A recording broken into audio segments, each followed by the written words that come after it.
Now, this is what the report says.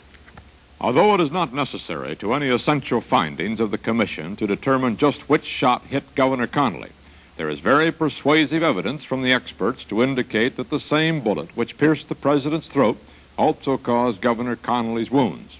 However, Governor Connally's testimony and certain other factors have given rise to some difference of opinion as to this probability, but there is no question in the minds of any member of the commission that all the shots which caused the president's and Governor Connally's wounds were fired from the 6th floor of the Texas School Book Depository. Well, through the tortured English of that paragraph, a sentence that begins with however and has but in the middle, we can make out the commission struggling to paper over internal dissension. It's unfruitful to try to puzzle out the meaning of the statement. Instead, we ask Arlen Specter, assistant counsel to the commission and now district attorney of Philadelphia and the author of the single bullet theory.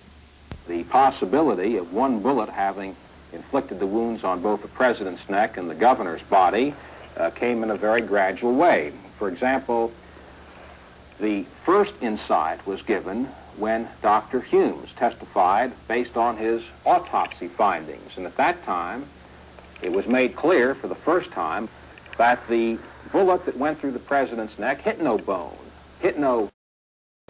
and according to Dr. Humes, came out with great velocity. Now, it was at that juncture that we wondered for the first time what happened to the bullet. Where did the bullet go? The probability is that it went into Governor Connally because it struck nothing else in the car. That is the single most convincing piece of evidence that the one bullet hit both men, because looking down the trajectory, as I did through Oswald's own rifle, and others did too, the trajectory was such that it was almost certain that the bullet which came out of the president's neck with great velocity would have had to have hit either the car or someone in the car. It's stated in the Warren Commission report that belief in the single bullet theory is, quote, not essential, end of quotation, to supporting the conclusion of the Warren Commission report. Now, can you describe for us any other theory besides the single bullet theory that would support the conclusions in the report? The commission concluded that it was probable that one bullet inflicted the wound on the president's neck and all of the wounds on Governor Connally. But you could have three separate bullets striking under the sequence as we know them. For example, the president could have been struck at frame 186 of the Zapruder film, which is a number given to the Zapruder film. Then Governor Connally could have been struck some 42 frames later, which would be a little over 2 1/4 seconds at about frame 228 or 229. And then the third shot could have hit President Kennedy's head at frame 313, which was pretty clearly established. So that it is not indispensable to have the single bullet conclusion in order to come to the basic finding that Oswald was the sole assassin. The commission's dilemma lay in the fact that it had to choose between two unpalatable alternatives in order to make its case stand up. Having decided that 3 shots were fired and having 3 sets of wounds to explain, the commission could only find either that all 3 shots hit their marks or that one of the 3 bullets hit 2 men. But if all 3 shots hit, then one of them would have had to pass through the president's neck, emerge at 1,800 feet per second, headed on a downward path toward the midst of the presidential car and the 6 people in it, and vanish in midair, hitting nothing and leaving no mark. Well, this was more than the commission could stomach. Despite its own words, the single bullet theory is essential to its findings. The bullet was found after it rolled off a stretcher at Parkland Hospital during the tumult that followed the arrival of the 2 wounded men. The man who found it was Darrell C. Tomlinson, senior engineer at Parkland. There was a doctor that went into the doctor's lounge, and he had to pull this stretcher out when I'd taken off the elevator, and whenever he came out, he failed to push it back up against the wall, so I just stepped over and gave it a little kick to get it back in line.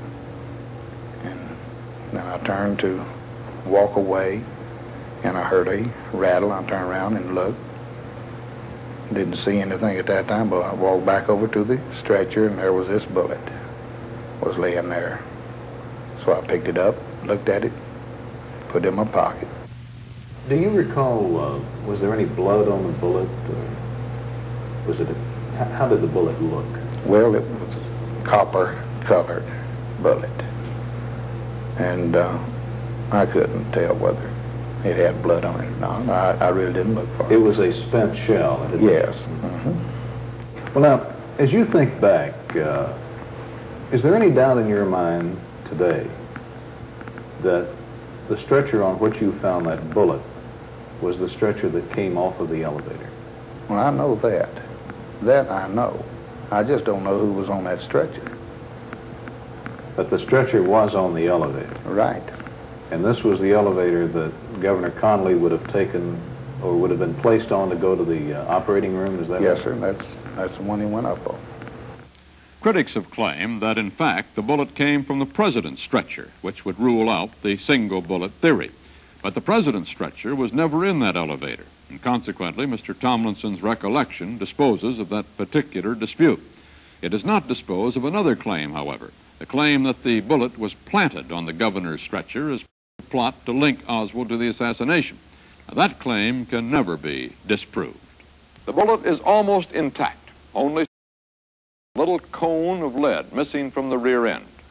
Could such a bullet have penetrated successively a human neck, a human torso, a wrist, and a thigh, and emerged in this condition? The commission used animal carcasses and blocks of gelatin to test the bullet's penetrating power, firing repeated shots from Oswald's rifle. Now, this is standard technique, but because of the difficulty of lining up such a shot, the commission experts fired their bullets separately through the various simulators. Each time, they measured how much speed the bullet had lost from its initial 2,000 feet per second, and in the end, concluded that the bullet would have retained enough velocity to penetrate the governor's thigh. But it seemed to us that the only completely valid test would be a single shot directly through a series of objects with the same thickness and density as the two bodies. We decided to make that shot. Dr. Alfred G. Olivier, Chief of Wound Ballistics at Edgewood Arsenal, who conducted the tests for the Warren Commission, served as consultant to CBS News in these experiments at the H.P. White Ballistics Laboratory. Dr. Olivier suggested using gelatin blocks to simulate human tissue. The main object was to line up targets simulating the president's neck and the governor's chest, wrist, and thigh, spaced as far apart as Mr. Zapruder's film indicated they were in the limousine, and then to see how far a 6.5 Mannlicher Carcano bullet would penetrate. Extensive research at Edgewood Arsenal has shown that gelatin in a 20% concentration gives a good simulation of human tissue. The first gelatin block was made 5.5 inches thick to simulate the president's neck, with cloth added to represent his coat and shirt. Set 2 feet or so away was a 12-inch block representing the governor's chest, also with appropriate clothing. This high-speed sequence, taken at 22,000 frames a second, shows the chest and how the bullet, slightly unstable after passing through neck simulation, begins to turn off course as it tears through the gelatin, exiting in an attitude pointing down. The wrist block was 2.5 inches thick, inset with masonite to represent bone. Beyond was a fourth gelatin target, representing the governor's thigh. Dr. Olivier told reporter Walter Lister about the tests. When the bullet struck the simulated neck, it was perfectly stable, passed through, making a small tract in the gelatin. This very closely simulates the wound received by the president. It was a small entrance and a small exit, as described on the autopsy report. This is about the way it would look through human muscle tissue. Yes. After the bullet left this simulated neck and passed from this dense medium into the air, which is less dense, then it had a chance to start to tip. And by the time it struck this block, it was tipped, and you can see the difference. A much larger tract in the gelatin block, which represents a more serious wound, as the governor received. In his case, the bullet passed along the rib, fractured the rib, throwing fragments into the lung. Of course, we have no rib here, but it still simulates passing through the flesh.